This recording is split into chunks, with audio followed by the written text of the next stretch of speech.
Welcome back to the Peso Pro episodes. If you're new here, I'm PPE. Today we're gonna kick off part 2 of my Money Talks with Clint.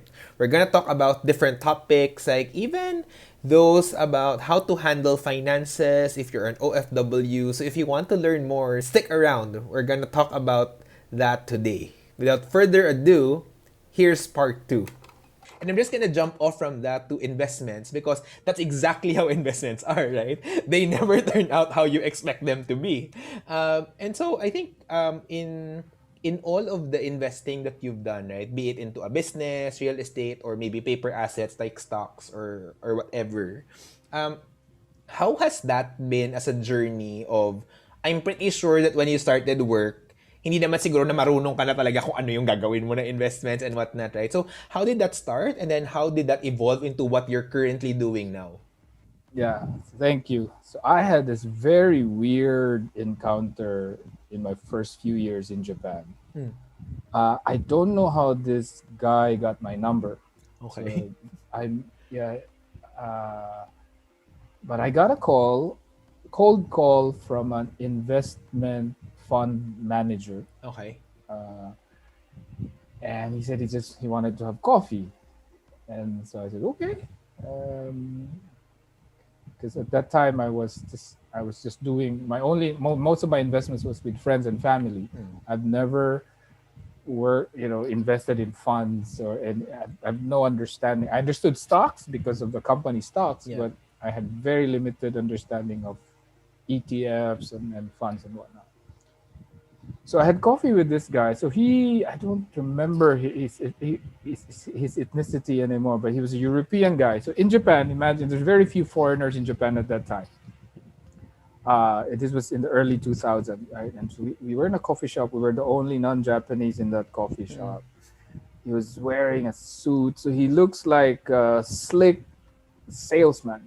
So my what you call this?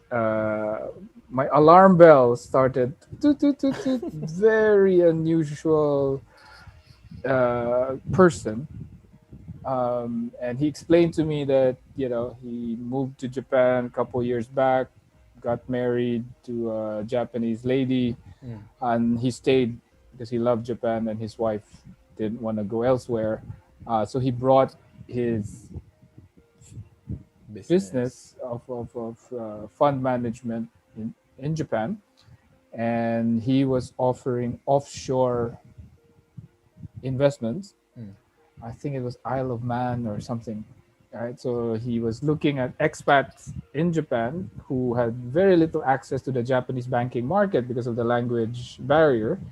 And he was helping people like me then understand and invest in instruments outside of Japan that are Hmm. allowed.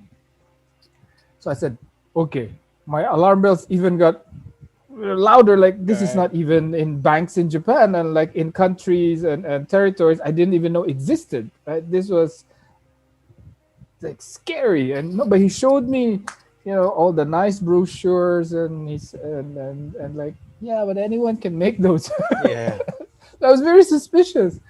Um, but just to go ahead, he was legit, right? And in looking back, uh, all the instruments he told me are, I can remember some of the names are legit funds, right? Okay.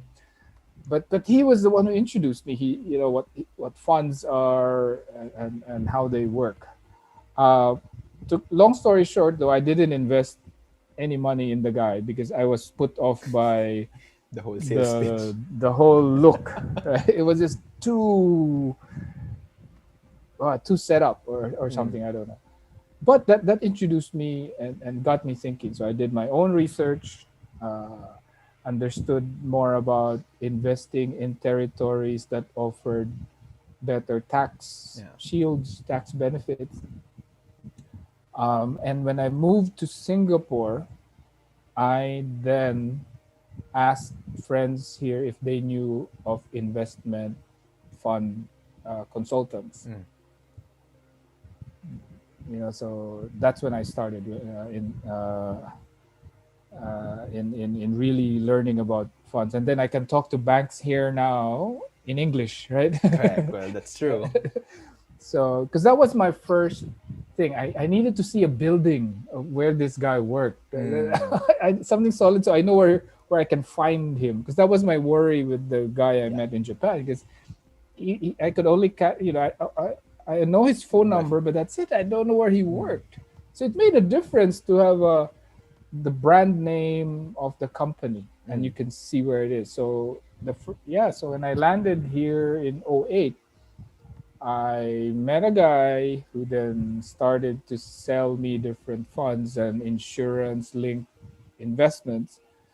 And the first thing I did was to go find his office in downtown and to see that the company exists, right? And then I started talking to my own bank and asked for what their investment opportunities are as well. Mm. Regret is I should have done it earlier, Mm. but because I was in Japan, it was hard. I tried. To be honest, I went to Citibank in Japan before, and I tried to ask, "Can you sell me some of these investment funds?" And the rule in Japan at that time, I don't know if it's changed, is unless you can read Japanese, they're not allowed by law to sell Ah, to you, because you may not fully understand the risks profile of the instruments you're buying. So that was the got it. constraint. So So that's very, very unique as an intro to investments, Ken, right? And I think it also sounded. I know it's legit, but it sounded like a scammy experience, yeah, right? And I think now we're even more exposed to that, right? Ang you have, daming.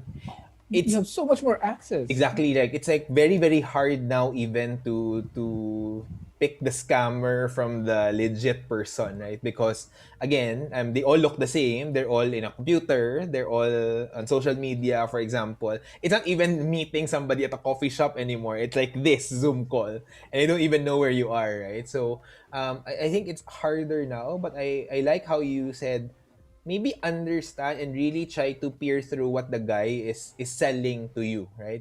And if you feel some alarm bells, it's okay to say no. I think that's the number one learning I got from your story.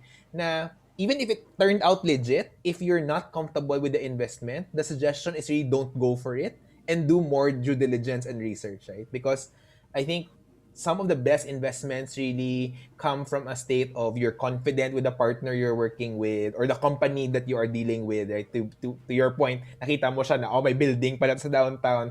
I have somewhere to go in case something goes south, right? Or if I have questions, there's a physical building. And that's probably translated into, for example, especially all of these new schemes na parang, oh, give me this money, I will return X amount to Yeah. you, and all of these kinds of things, right? Na sometimes sound too good to be true, and but because people want the returns, they just jump in and make a decision. So I think that's really good advice on Can I yeah. clarify something though? Just a arc, larger arc narrative to investment for me, Philip, is investing with friends and family is higher risk than investing It's with true. institutions.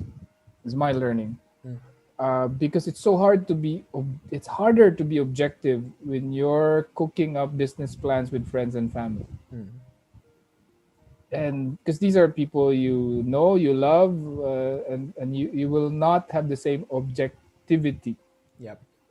than with talking even with someone on Zoom Mm, that you don't know, right? Your alarm bells will be on more than with family and friends. that's true. So in fact, the first investment guy I met here in Singapore, who I bought insurance and investments in, that was his warning to me too. That he said, but I didn't listen to him. Right?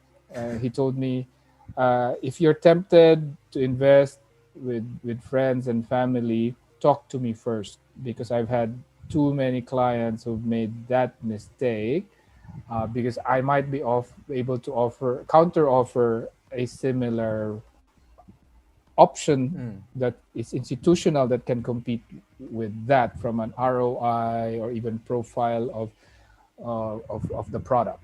mm. I didn't listen to him, and I regret that. If I did, I would have had less losses. But I think, Clint, to that extent, right, or to that note, especially of being an OFW, right, and I think this is a common problem for OFWs of how do you deal with families, and like because there's a sort of an expectation that you, since you earn more, um, well, at least that's the notion that you earn more while you're abroad. There's an expectation that you actually help people, and that can be in the form of sending support to family, but that also can be in the form of investing in their businesses and putting in cash, right? What are probably some lessons that you can share of how do you handle that after that incident or that particular case, right, where you actually lost money? What were some of the learnings or maybe tips for OFWs who undergo that? Because I know that happens. I learned this from Oprah. Oh, okay. Yeah, I was reading, because Oprah was asked this similar question by one of the girls na tinutulungan niya sa Africa. She set up a school in Africa Mm, a couple of years ago to help educate more girls in Africa. And then, but she shared that she was asked by one of the girls, I think, who graduated from her program, and shared this predicament na ang hirap na isa ka sa mga na-educate, nakalampas mm, but pero ang community mo, so parang what Oprah was trying to paint is you, or you may know someone who's in this situation na ang dami mong, yung community mo, yung family and friends mo are are in a lower part of the pyramid, and ikaw, because of luck, skill, education, or whatever, nakaangat ka ng konti. How do you mm, balance working and growing yourself up and helping lift others? mm, Right. So, but that, and yung isa sa helpful point, I think, the Oprah was to first free yourself from the mindset that you have an obligation to lift everyone up, because if you don't, you can't. Yes, you have to be part of the lifting up of that pyramid, pero be humble and wag mong akuin lahat, lahat. Yeah. kasi you can't. In fact, you needed help Yourself. to yourself, and you're just a notch above. Mm, So humility yung unang sagot ni Oprah, na yes, recognize and that you are now a more privileged position than many of your friends and family, potentially, right? Maybe, but be humble na you're still in a relatively precarious part of the pyramid. Wala ka pang generational wealth. That's correct, what correct. she was trying to Yeah. say. Right? And therefore, figure out, work hard with others to help everybody else. Like tayo, we come from a developing country, so we need to find ways, join organizations that can help more of our brothers and sisters in the country. So expand your view, instead of just helping your friends and Mm. family, look more broadly to help the broader community. But in doing so, work with others to do that. So that Right? there's a Kaya gusto ko community yung that mga helps. yeah, kaya gusto ko yung mga initiatives na Tulong Pinoy and other stuff. I always look for that, Mm. because that's a multiplier of what I can do, Yeah. so that I, in a way, fulfill my sense of moral responsibility to help out. Mm. Because I need that too. Kailangan ko rin yun. So I Yeah. do that. When I Okay. do that, so if I start with that, pag meron ka na ngayong more, closer family and friends who reach out to you, you will be in a better position to say no, because you're already doing something that is bigger than yourself. Ang problema kasi, and I found myself vulnerable to this, was when I started and I was only working and earning and didn't have a sense of contribution or paying back. I was very vulnerable Mm. to Just may someone guilt going to feeling. me asking, guilt or a sense of not doing enough, right? So, walang hiya yung eskwelahan ko na tinuruan ako maging men and women for others. So talagang, it's there, and Mm. it is an important imperative to me personally. Therefore, so I institutionalized it. So Yep. instead of it becoming a nice to have every now and then and hard to control or manage and monitor, I worked with my wife and my daughters as they were growing up to institutionalize my giving back Mm. so that I can plan it, I can organize it, and I know how much I can commit to that. Right? It becomes a commitment now, more organized and longer term, Yep. which if an organized and committed giving back tends to be more effective anyway to Agree. do to right. So so looking for to help out in scholarships ng universities na alam mo yan, mas structured, gave me that strength to then respond to investment ideas or ask for help na to say no. Yeah. Otherwise, ang hirap. It's so Yes. hard to say no. And I like that Lalo na pag... yung Go sige, ahead. go ahead. No, I No, was just saying, Clint, na I like the whole part of making it organized and making it, I mean, for lack of a better term, predictable on your side as well, right? Because as part of managing your total financials, right, regardless of how little or how big you earn, it's a matter of managing that pie, right? So the, and the most organized wins. correct. And I think that's where things hit the fan, right? When hindi siya organized because of all of these other factors that you allow in. I mean, I'm not saying don't help, but once you organize the way you help, there's actually, and I also saw this personally, right? And I keep telling this to friends na kakalipat lang ng ibang bansa or have suddenly gotten an employment bump, right? Maybe got promoted, who now have more money than they ever had before. So na you're not like a bottomless pit of wealth. Like, if you are, then go. I mean, just give like how Oprah gives maybe kasi parang hindi na niya kailangan isipin yun. But if you also are a finite pool of resources, you have to sort of be choiceful of how you give back also, and that's part of the whole Yeah. No, management actually, I'm system. learning from the very rich Bill Gates and others as well, even Oprah. They had to organize That's true. foundations to organize their giving. Mm. Otherwise, it won't work, Mm. Or right? the impact would be much less. The impact is less. So even the richest people want the return on investment, the impact of what they're giving to be meaningful. Mm. So yon the need to help is intrinsic to all of us, and I'd like us to encourage each other to do more. Mm.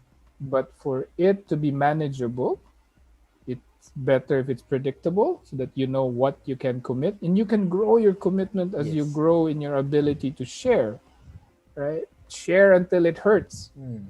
Share until it hurts. I was talking to our dear friend Mel about this a couple of months ago, that I really appreciate what she's doing because Mm. she allows me a facility to help more, and be okay with the pain and the cost of that helping because I could see the impact. Because I Mm. think the equation, Philip, is in my mind, the need to help is there, but how much I can help is facilitated by how much of I can see is the impact and the fruit of that help.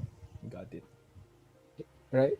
It's very frustrating if you committed, you helped and Walang outcome. didn't, it disappeared. Nothing happened. If Mm. you felt tricked, and then you will help less moving forward. You'll be more suspicious of others. So you have to protect yourself from that too. Mm. So if you want to be more generous, give in organized and structured ways, with organized groups that can help you feel better about you're giving feel better, meaning you can see the outcome, Mm. and they can encourage and facilitate your better and more generosity. Mm. So yun yung na-discover ko through the years Got na it. uh, setup. Mm. Now, even with very immediate family, with Yes. my brothers, right? I've learned to become very strict and ask the question, why? Mm. Why this? Why not this? Right? And I'm sure it's not always been fun for them, but it's like a business review Mm. That's true. because I don't feel guilty anymore. Mm. I have liberated myself from the sense of guilt every time I am asked. Mm. And it's not because of a selfish view that, oh, this is mine, not yours, but because I know I have commitments I need to keep, Yep. commitments that include commitments to give. Mm. Right? Um, so that's been liberating. It's still hard, Yeah. but that has helped. Understand. I like how you put it, Clint. Na at some point, right, there has to be stewardship even in giving. Like there has to Yes. be accountability even in giving. And I think especially to OFWs or breadwinners who are listening to us right now, right? There's nothing wrong with asking the whys and the what. And I know it's not gonna be a comfortable conversation, right? Especially if you have this with parents or people older than you. But I think trying to build towards that level of conversation and understanding um, is gonna be doable if you come from a place of love and trust na both of you really just technically want the same things, but if that conversation is absent, sobrang hirap to make it work. And I think it has to be a personal journey. I'm sure, Clint, when you've introduced these business reviews to your brothers, hindi naman naging madali, right? It's not like they willingly went into the room and then, oh, meron akong chart, nandito na pupunta lahat. It's gonna be an emotional conversation. It can even be a very painful conversation at the start. But I think that's one thing that I like that you brought up because I also have undergone the same conversations. Maybe a bit easier because my mom is very pragmatic. So parang we can talk numbers and no emotions. And that's probably where I got it from. But especially for the typical Filipino family where it's very relational, emotional, it's very, very Love. difficult. Difficult, but I love the emotionality of our culture and our Mm, families and our relationships. I have not been afraid to be emotional and be in an emotional situation. I don't look for it all the time, but I love it when I'm in it. that's true. It just, that's a very healthy and makes me alive, right? We've you said in the beginning that I've worked and lived in multicultural environments, right? And I've always appreciated, because of that, I think I've appreciated more how we are very emotional in our culture, and I've yearned for that more and more that I've been away from the country long for a long time, because emotions make the glue stick better. It's no whatever the outcome of the decision, if it's enriched by a lot of emotion, it sticks more, Mm, right? So it's not just compliance, you get commitment. mm, The process is hard because it's also yeah. sticky going through it, right? But if you appreciate that whatever is the outcome of an emotional discussion or emotionally loaded discussion, the outcome is inspiring to all parties if it Yeah. works. The the the risk is also high that it Yeah. could It doesn't result work. in, Yeah. so it doesn't work, right? So it's very high risk, high reward the way we engage with our families and friends in the Philippines. But it also tells us the strength of our culture. The Mm, reason why we do this, yeah. the reason why we're emotional people in how we engage with each other is because we don't just want to comply at the end. Yeah. We want to commit, right? We're all about that. We're all about yung yung friendships that we start last long and are always uh, are powerful, And I think so. I'm just trying to say, yeah, it's hard, but go for it. Don't be afraid Yep. because we know how to do this. Yep. That's what we do most of our engagement in our country, right? Yep. That's true. um, yeah. Anyway, it's. I think you brought up a very tough point, and I hope I want to be clear that what we've talked and what I've shared here is not a perfect and full Mm. answer. I was just talking about this with another OFW a few days ago, and she struggles. Mm. She barely keeps anything for herself, which makes her frustrated, angry, and sad. But she feels she's trapped. Mm. And as much as I tell her what I've been sharing today, she can't free herself from that sense of responsibility, and that's her choice. Right? And all I can do is then just support her that you pick to carry a heavy burden and a heavy choice. Well, at the very least, I'm here if you wanna talk, Yep. and as you carry that load, right? Yep. Because it is a choice that some people find is the choice they ought to make in their lives, and I'm Yep. not here to tell them they're wrong. Yep. Agree.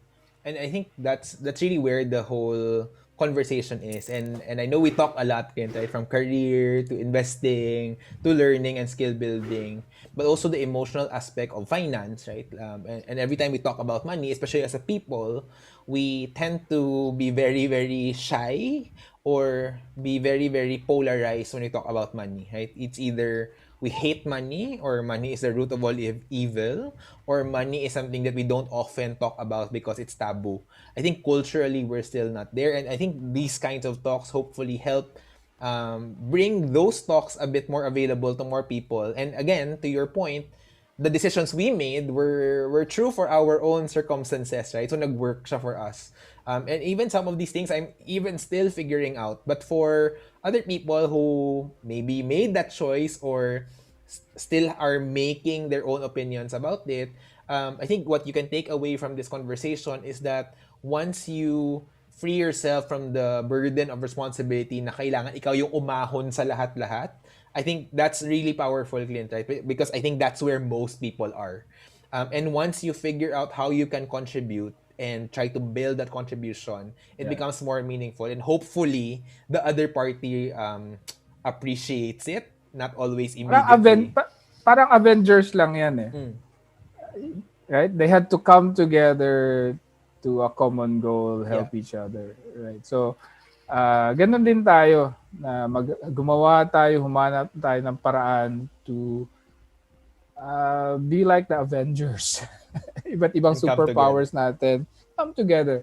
Because if you do it on your own, it's really hard. Yeah. So I really wanna, you know, call out and thank those who have been focused on organizing OFWs or organizing community work in the country, especially today. Mm. Regardless of what the government does, doesn't do, who else is doing what, those people are salt of the earth, Yeah. trying to facilitate for the rest of us how we can help better. Yep.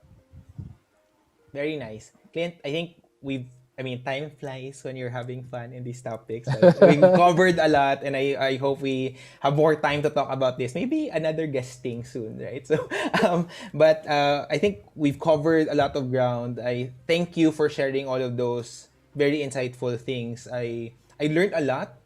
Some of it got to remind me of how I actually look at things. I never was able to articulate them as well as you did. But the other things were, I think, a bit more. What the aha maybe for me is that each of us have our own individual stories, right? Ano yung experiences natin, where we come from, where we are today. And I think those are what make our journeys very, very unique and actually very, very exciting. And that can translate. And while we didn't talk about money, money, money, all of these have correlations to how we actually manage our financial journey, because all of them have implications to your earning capacity, to your skills, and even managing how you give back. Because I think that's anyway the goal, right? To not just accumulate, but to have a commitment to a higher or a bigger purpose. So I like that we talk about that maybe in full circle. I thank you for the time. This has been very, very enriching. Maybe as one last thing, Clint, I know in all of those things, right, marami tayong napag-usapan ng mga mistakes, losing money, or like decisions that you made. Maybe like if you're talking to an audience of say 20 to 25 years old, right, where we talked about earlier, now these are people who are figuring things out, and that's okay. What would be maybe the one thing that you will leave them as advice from somebody who has worked in multiple countries, multiple years, and multiple assignments? Thanks, Philip. Yeah, this has been fun, and I'd like to end with two conflicting points. So, to your audience, start now. Life is short. Do some things. Invest, start a business, set a vision. But just keep in mind, life is short, so do it now. Stop overthinking it. Go for it. At the same time, you still have a long runway. Despite COVID, our life expectations now are longer than ever before. The chance of your generation living up to 100 was much higher than mine. And therefore, you can afford mistakes and you can recover whatever it is that you lose through this experimentation stage. And whatever you gain, you have more runway to let it grow. So start now. If there's something I would have done differently, having learned what I've learned, I would have started with all the investing that, even at smaller scale, when I started working 25 years ago, and I probably would have more better return. That's true. If I stuck to them. So have a long-term view, but enjoy the short-term ups and downs as well. So life is short. Go for it. Start now, but you still have a long runway. So Thank you, Clint. I think that sums up essentially what we said, right? So thank you again for the time and for being here. I'll see you in the office soon. Thanks, see you. everyone. Bye. Thanks if you're still with me. Thank you for staying all the way to the end of the video. If you want to hear more stories with us in our sub-series on Money Talks, feel free to click on the links here. And if you like this video, click on the like button and subscribe. Thanks again.